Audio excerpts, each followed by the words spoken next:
Γεια σας, είμαστε τα ερυθρά αιμοσφαίρια και θα σας μιλήσουμε για το ταξίδι μας. Μπαίνουμε στους πνεύμονες μέσω της τραχείας. Η τραχεία βρίσκεται κάτω από το λάριγκα και καταλήγει σε 2 βρόχους. Αφήνουμε διοξείδιο του άνθρακα στους πνεύμονες και παίρνουμε οξυγόνο για να το δώσουμε στα όργανα.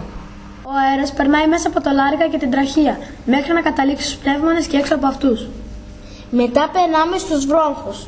Οι βρόχοι οδηγούν τον αέρα προς τους πνεύμονες. Το ταξίδι μας συνεχίζεται στις κυψελίδες, όπου καταλήγει ο αέρας που εισπνέουμε, ο οποίος είναι πλούσιος σε οξυγόνο.